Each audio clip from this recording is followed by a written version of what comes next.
we talked about sort of step one, step two, valuation, diligence. The deal gets done. I don't know how many fall through. That would be an interesting stat. Then there's the post deal. Forecasting plays a role in that as well, doesn't it? It doesn't stop at that point. Yeah, it kind of depends on who the acquirer is. If you're a business that's been acquired by private equity, you're the management team, shareholders and management team, or whoever rolls forward into NewCo. Obviously, you've presented a set of forecasts to your new investor. That will probably mean that your incentive packages will be based around hitting targets, and the forecasts are kind of used to set those targets. So, Yeah. you know, Earn out type.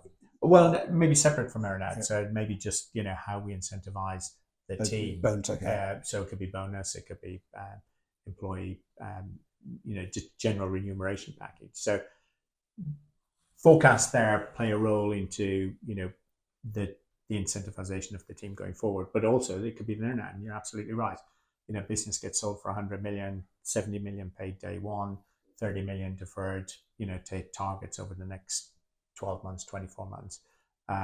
Depends what type of business, it depends what you've negotiated. I mean, earnouts based on EBITDA are painful. Earnouts based around revenue are a little bit easier, but just depends on what sort of deal you've structured. But again, they're based on forecasts.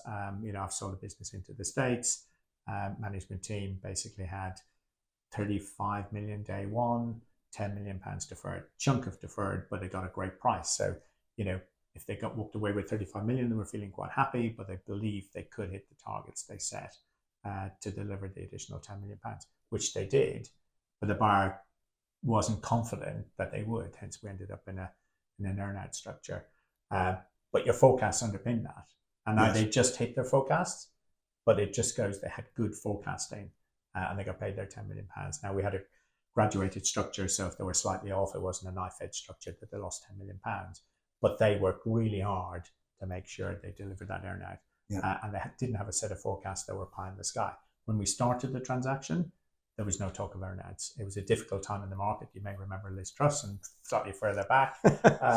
So sure, a few people can remember Liz Truss. Yes.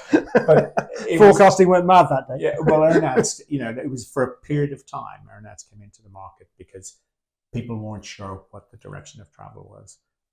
So they took a deal which had an earn-out in it. If they had modelled something that was just unachievable, then they wouldn't have hit that. Yeah. So it kind of comes back to post-deal. You know, if you're selling and you're walking away scot-free, fantastic. It doesn't really matter. But that's not the case. There's generally people, you know, buyers want the teams to have some skin in the game and delivering post-deal. Yeah, it's quite a critical part of a deal, isn't it? I know when we sold our business, it was key that me and a number of key people moved across and were retained in the business. So yeah, I totally understand that.